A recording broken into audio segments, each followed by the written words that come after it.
Hello everyone, welcome back. Class 4 book का नाम है नायरा और आज इसका लिए क्या है चैप्टर नंबर 4 जिसका नाम है चुपती भूल। ओके, चुपती भूल एक ये क्या है संस्मरण है, संस्मरण यानी याद। तो कौन सा है ये चैप्टर नंबर 4 जिसका नाम है चुपती भूल।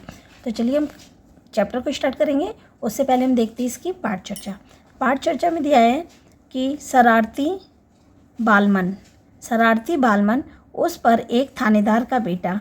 उसे लगता था कि डर तो उससे दूर ही भटकता है।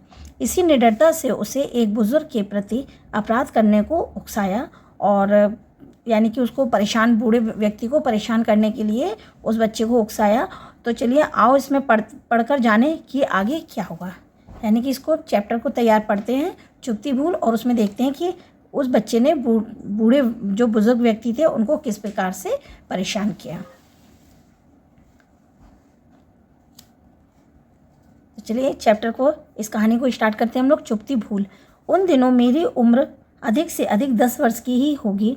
पिताजी पुलिस में थे, उनकी बदली होती रहती थी, इसलिए मैं छोटी सी उम्र में ही बहुत से गांव और कस्बे को देख चुका था। मेरी हमेशा यही इच्छा रहती थी कि बदली का सिलसिला यूं बराबर चलता रहे और मैं नए नए स्थान, नदी, नाले, जंगल, पहाड़ आदि को देखता रहूं।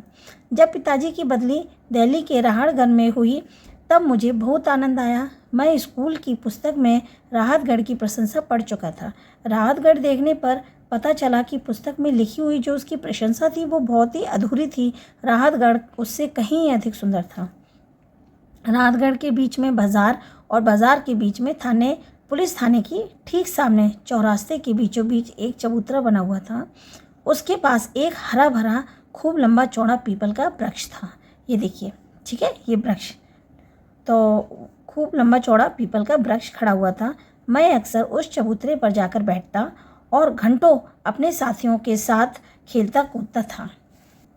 जब सूरज डूबने को होता और ठंडी ठंडी हवा बहने लगती तब एक बूढ़ा अपनी कमर झुकाए लाठी टेकते हुए धीरे धीरे चलकर आता और उसी चबूतरे पर बैठता।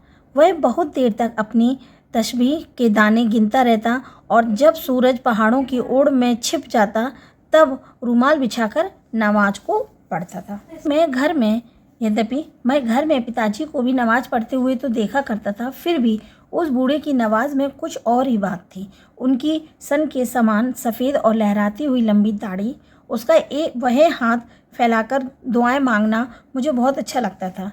वह बूढ़ा मुझे एक खिलौने के समान जान पड़ता था। उसके साथ खेलने के लिए मेरा मन भी मचलने लगता। मैं निडर तो था ही, फिर पुलिस वाले का लड़का भी। उस ज़माने में पुलिस वाले देहात में बादशाह के समान जाने जाते थे। सभी उनके सामने थर थर काँपते थे। ऐसे में उनके बाल बच्चों को से कोई क्या कह सकता था। इस ख्याल से ने मुझे और भी निडर बना दिया था।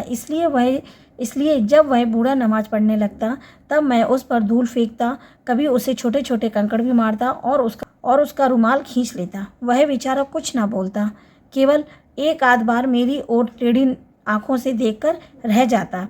जब उसका भी जी थक जाता था, यानी कि जब उसका जी बहुत थक जाता तब वह मुझसे बस इतना ही कहता, बेटा इतना उद्यम ना किया करो, सीधे सीधे खेला करो।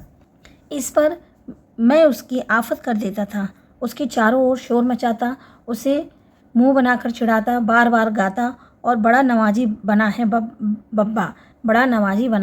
बब्बा कहकर चिढ़ाता था।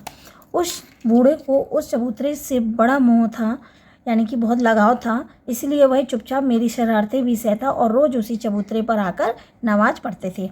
एक दिन वह हाथ फैलाकर दुआएं मांग ही रहे थे कि मैंने उनके सिर से टोपी खींच ली और गाना शुरू कर दिया, बब्बा की टोपी बड़ी अनोखी।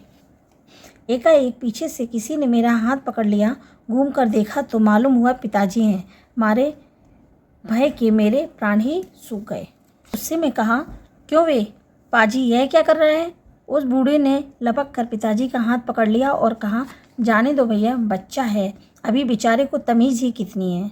यह घटना 50 वर्ष पुरानी हो चुकी है। यह घटना कितने वर्ष पुरानी है? 50 वर्ष पुरानी। 20 बार मुझे अपनी करतूत पर बहुत दुख हुआ। मैं अक्सर सोचने लगता हूँ कि काश मैं एक बार फिर से अपने बचपन में वापस आ जाऊँ और वह बूढ़ा व्यक्ति भी उसी रूप में मेरे सामने आ जाए। तब मैं उनके चरणों पर अपना सिर रखकर कहता, बाबा आज भी मेरे हृदय में वह भूल कांटे की तरह चुभती है, मुझे माफ़ कर दो। यानी कि उस समय 50 साल पुरानी जो हमने भूल की थी, उस भूल के पछतावे में वो कहते हैं कि काश वह मेरा बचपन वापस आ जाए, जिससे मैं उन बूढ़े बाबा से माफ़ी मांग सकूं। और मैं उन दिनों नादान बच्चा था, तब मुझे समझ नहीं थी, मैंने अनजाने में बहुत बड़ी भारी भूल की है। तो और ये किसने लिखा है? जहूर बख्श ने। तो ये चुभती भूल पार्ट नंबर 4, लेसन नंबर 4 हमारा यहीं ख़त्म होता है। मिलते हैं हम लोग नेक्स्ट वीडियो में नेक्स्ट चैप्टर के साथ। तब तक के लिए बाय, टेक केयर।